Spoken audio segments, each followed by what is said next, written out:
What is going on, guys? Welcome back to WrestleGasm. We are here with episode 5 of the Global Wrestling Alliance series on TEW 2020.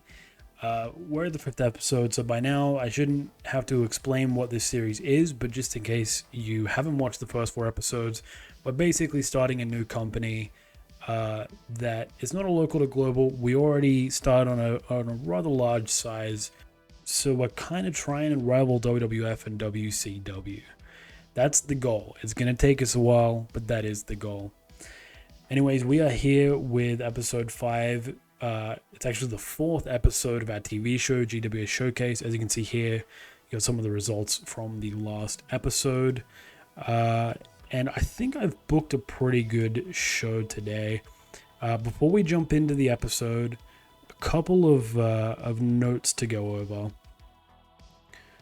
I've actually written down in a little notepad here, and hopefully I can read my own handwriting. First and foremost, I want to say thank you to the user Blue Spy Space for a comment that suggested signing Eddie Guerrero. That was kind of a perfect suggestion, and I'm ashamed that I didn't think of it myself. At this point, he hasn't really joined any companies, any big companies like WCW or whatever. So he hasn't made a name for himself. So he's got no popularity. He's unemployed, but he still has the skills that we know Eddie Guerrero possessed on a world-class level. So he's joining the roster, and he will debut on today's show. We've already got Hector Guerrero, so it just made sense. There's a couple of notes that I was going to update you guys on, but I'm not going to say just yet because it'll actually spoil some of the show. One thing I will mention, our last episode was our highest viewership yet by 30,000. I would go and show you guys that now, but in order to get to the history stream, we had to go through some spoiler stuff. So afterwards, but yes, we got our best viewership yet by 30k, which is incredible. Merchandise upgrades are underway. Nikita Koloff has been signed. I mentioned that a few episodes ago that I was going to try and sign him. He is now on the roster, so we're going to try and build up the Russians as a faction. Obviously, Nikita and Ivan Koloff, and then Boris Zukov as well. Yeah, that's about it. Let's go ahead and jump into GWA Showcase episode 4 on the USA Network. Okay, so we are at a generic venue in the Southwest in front of 2,200 people. I believe that's the same amount we had last time. As per usual, we start off with a few pre-show matches just to maybe test some people out, build some momentum, do whatever. In a pre-show bout that had a decent reaction from the crowd but subpar wrestling, Bam Bam Bigelow defeated Jeep Swenson in 9:46 by pinfall with a diving headbutt. This gets a 57, which I'm pretty happy with. So the reason behind this match is we hadn't booked Bam Bam yet, so I wanted to see what his kind of match rating was, and he did really well. So I'm very happy with that. Jeep Swenson is just a local worker, but for anyone who doesn't actually know, Jeep Swenson played Bane in the 1997 Batman and Robin movie, the George Clooney Batman one. So, not a great film, but still an interesting tidbit. We got Bane on the roster. He is just a local worker, and he's leaving soon to do a movie, so he's not sticking around, but it's cool that we had him nonetheless. In a poor pre-show match, the Fantastics defeated Raven and Vampire Warrior in 10:16 when Tommy Rogers pinned Raven with a Tommy Knocker. 53 rated match. I guess the job done. So the reason I wanted to do this match, now all 4 of these guys have competed already, so it's not that I was booking someone for the first time to see what they were like. The Fantastics haven't appeared since I think episode 1, so I wanted to get them a match. And also Raven and Gangrel, I had tested them out in pre-show matches, and I know I want to do them as a group at some point in the future, maybe with the Sinister Minister, but neither of them had performed too well, so I wanted to see what they were like as a team, and they're still not great, but it's still not so bad that I'm willing to give up. So if you guys have any suggestions for someone that fits that vibe, that dark horror type vibe, who would put on a good performance around this time, I would love to hear it. I would love to create a flock or a brood or something like that, or what was the ECW one called? The Unholy Trinity, was that it? The one with Mikey Whipwreck and Tajiri? I don't know, something like that. But yeah, if you guys have any suggestions, let me know. Now we're into the final pre-show match now. I'll prepare you. We've got a pretty big name, but I'll explain why they're in a pre-show match in just a moment. In a terrible pre-show match, Yokozuna defeated Butch Miller in 9:38 by pinfall with a bonsai drop. That is disappointing.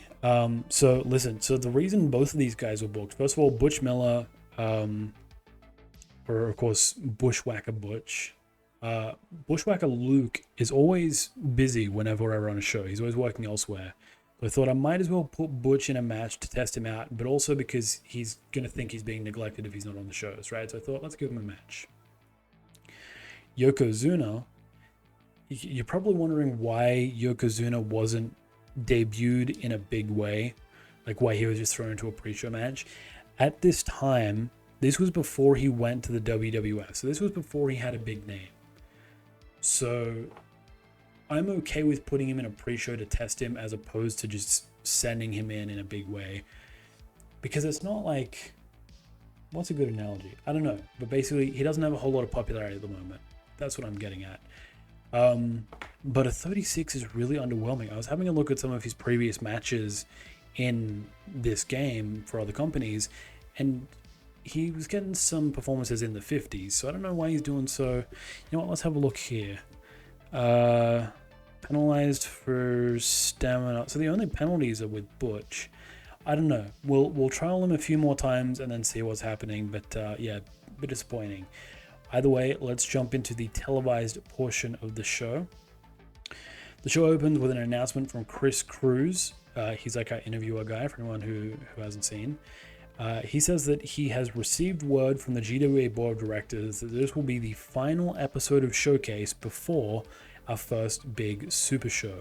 First Strike will be taking place this weekend and will feature the reveal of the GWA commissioner, who will have some major announcements of their own. Before signing off, Cruz also announces that GWA has partnered with LPWA, the Ladies Professional Wrestling Association, in an effort to bring some of the best women's wrestlers to the GWA audience. You can expect to see them at First Strike as well as later tonight. But yeah, a few big announcements made by Chris Cruz. So let's go over them. So the first one is that First Strike will be the first supercard.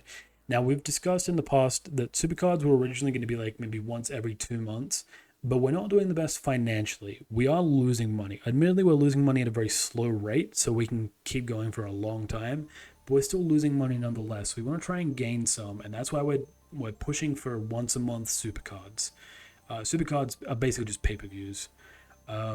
So ideally we've gotten maybe 7 or 8 episodes before the pay-per-view, but we're going with 4 instead. First Strike, I probably mentioned this on a previous episode, but First Strike is just kind of my default debut pay-per-view name. Like, it's always just the one that I start with, so I just kind of went to that. We had a couple great suggestions. I believe there was one comment which I've written down here. Global Warning was a suggestion by a user named Wrestling with Paul. We're going to be doing that as maybe the next pay-per-view. So thank you to Wrestling with Paul for that. Yeah, First Strike will be this weekend, weekend in game. And we've got the new GWA commissioner.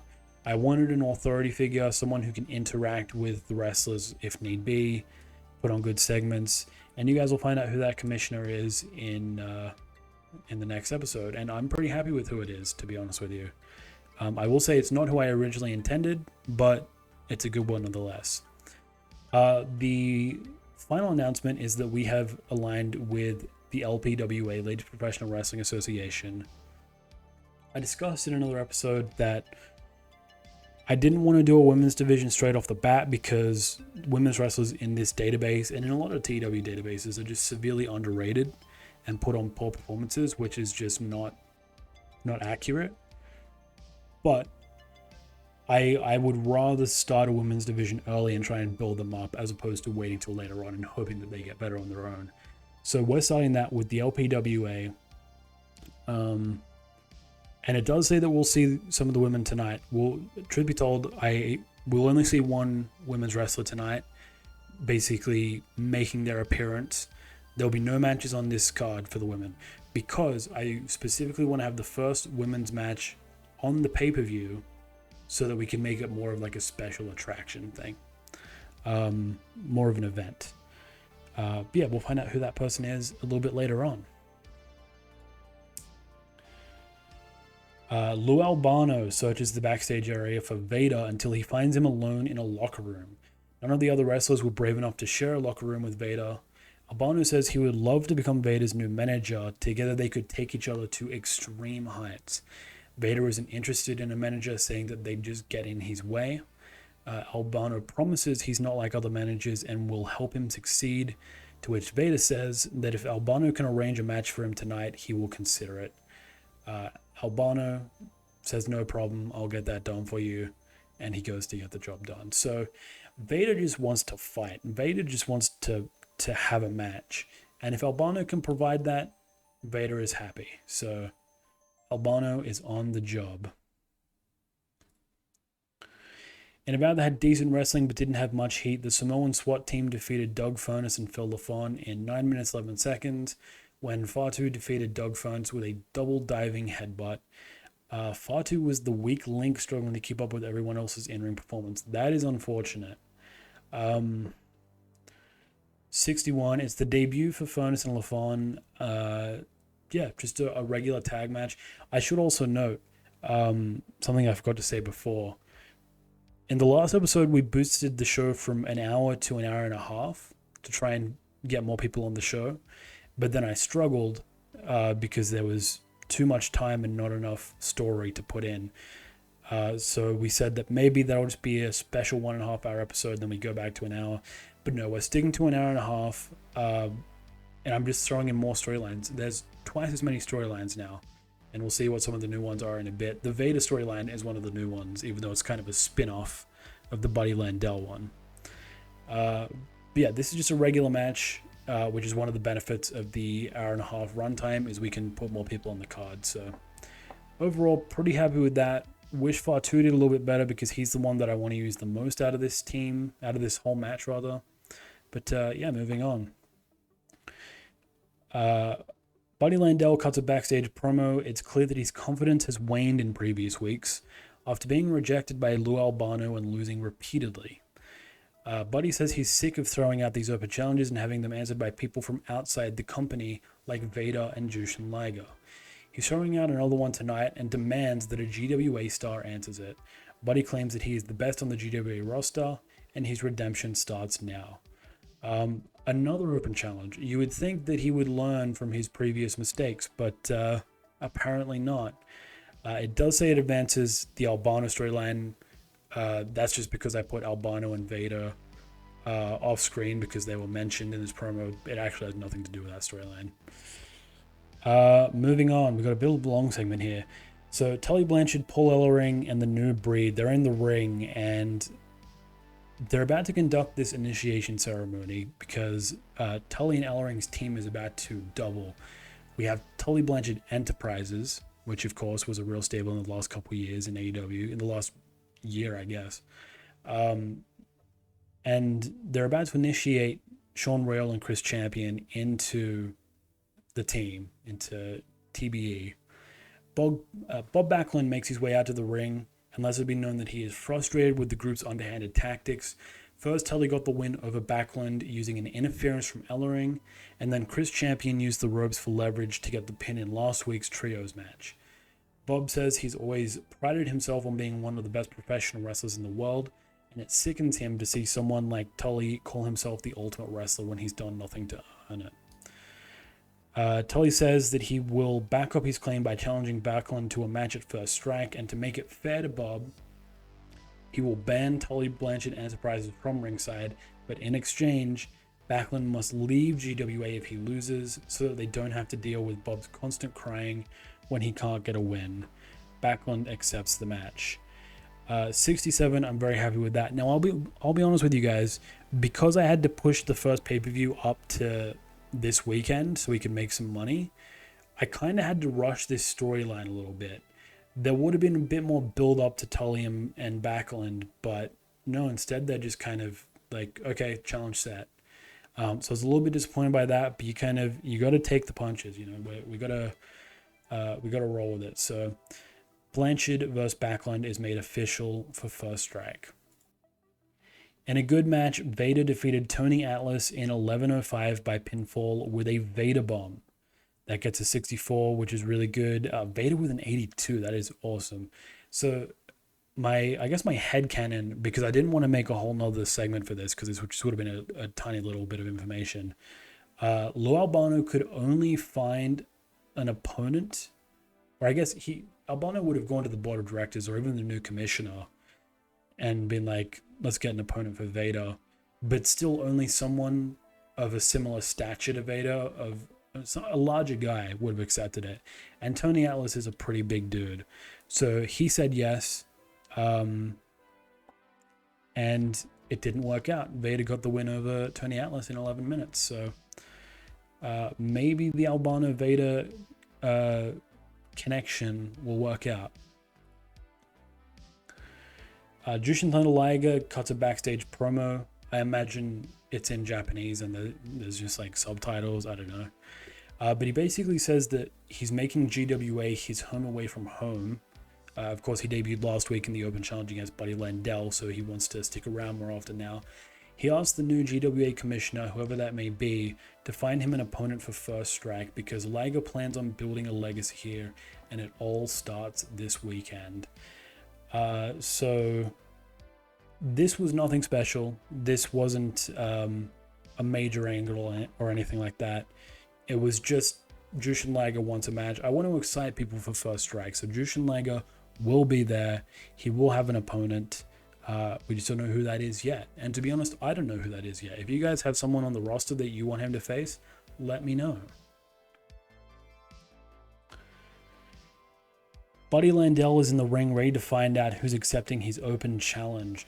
Cactus Jack makes his way and grabs the microphone. Jack says he may be a WCW star, which Landel seems to be afraid of, but he's no stranger to GWA either. 2 weeks ago, Cactus Jack came to GWA and scored a win over Scott Armstrong, and has been craving more GWA action ever since. He declares himself a member of the GWA roster and accepts Landel's challenge. So technically he was already a GWA roster member, but this is making it official. Cactus Jack is here. This is basically my attempt to start to use Cactus Jack more frequently because he puts on some great performances. And so he's accepting Buddy Landel's challenge, which, as you'd expect, Landel comes to regret it. In a decent match, Cactus Jack defeated Buddy Landel in 12:07 by pinfall with a double arm DDT. That gets a 68, which I'm pretty happy with. A 67 from Cactus Jack, 52 from Buddy Landel. Yeah, not going great for old mate Buddy. Not going great at all. We move on. The crowd are thrilled to see Wendy Richter making her first appearance in GWA. The global star makes her way over to the Chris Cruz corner, where Cruz welcomes her to the GWA and asks her about her goals and plans for her time in the company. Wendy says that she's beyond proud to be a part of GWA's push to bring some of the best women's wrestlers from around the world to compete against each other. The key in that sentence is around the world, because they're not just stopping at the LPWA. This weekend at First Strike, Wendy Richter will compete in the first ever GWA women's match against Japanese wrestling sensation Manami Toyota. Wendy knows she has a work cut out for her because Manami has built a huge reputation in a short amount of time, but she's ready to put in the work and prove her worth to GWA. So, Wendy Richter is in the GWA women's division, which is a huge signing. And Manami Toyota as well. I know Manami in all of these mods and databases is an incredible performer, let alone in real life. A bit of an odd match here with Richter and Toyota, but honestly, I think it's the perfect way to kickstart the women's division. One of the biggest names in women's wrestling at this time, and one of the best athletes in women's wrestling at this time. It's perfect. So that match is made official for First Strike. In a decent match, the Russians of Nikita Koloff, Ivan Koloff, and Boris Zukov defeated the team of Johnny Ace and Los Guerreros, which is Hector and Eddie, in 8 minutes 37 when Nikita Koloff submitted Johnny Ace with a bear hug. So this was, yeah, we just had a bit more time to kill, so I wanted to put the Russians on. I knew they'd put on decent performances. Like if you see there, Nikita has a 61, which is really good. So I wanted to put them on and start to build them up as a faction. I wanted to give Eddie some TV time, see how he performed. He got a 55, which I'm really happy with. And yeah, Johnny Ace is just there as a filler. Pretty happy with this match. Again, there's no storyline connected, but pretty happy nonetheless. This match was far too short for an important match in the eyes of our audience. So maybe I should have cut one match. Maybe I should have cut the Samoan SWAT team match and then taken the time from that match and put it into other matches and segments. Maybe that's what I'll do next time. But we move on. An angry Scott Armstrong comes out to the ring with his trainer Austin Idol in tow. Scott says that all night people have been asking him if he's going to challenge Jerry Lawler to a match at First Strike. But Scott says that he doesn't want to wait until the weekend. He wants to face Lawler right here or right now. The King makes his way out and says that normally he wouldn't make time for a pissant like Scott, but he's in luck because Jerry is in the mood to dish out a beating. So if Scott wants a match, he's got one. Jerry enters the ring and the match gets underway. 68 rating, very good. Now, if you guys remember, in previous episodes, I said Scott Armstrong actually got signed by WCW right after he started working for us. So he's not going to be around for long. And the unfortunate circumstance is his contract expires after this show, but before First Strike. So he's not going to make it to First Strike. So the story between Lawler and Armstrong has to conclude tonight. So it's unfortunate that we don't get to bring it to the pay-per-view, but that's what we're going to have to do. We move on to the match. In a decent match, Jerry Lawler defeated Scott Armstrong in 10:42 by pinfall with a diving fist drop following interference from Austin Idol. That gets a 57. Austin Idol costs Armstrong the match. Idol is the one that's been training Armstrong to beat Jerry Lawler, and we'll find out why in just a moment, but 65 from Jerry Lawler is very good. The match was too short for an important match in the eyes of our audience. That is true. I think I made a mistake. Originally, this wasn't the main event. It is now. So that's why it's shorter than it probably should have been. I'm guessing I put it back up into the main event spot and then just forgot to boost up the time. That's a blunder on my part. But we finished the show. A defeated Scott Armstrong looks on in shock as Austin Idol stands tall with Jerry Lawler. Idol takes the mic and says to Scott that it was nothing personal, but they needed to make a big first impression in GWA. Lawler and Idol have planned on uniting since GWA's inception, because who knows you better than your own worst enemy? A new chapter has begun in the Lawler Idol legacy. 69 rated segment, I'm happy with that. So, the idea here is, as Idol says, who knows you better than your own worst enemy? They believe, Jerry and Austin believe, that they can make the strongest force in the GWA by uniting after all their years of feuding.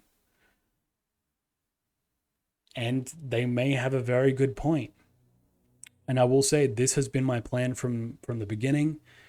It's still just unfortunate that we had to pull the trigger so early.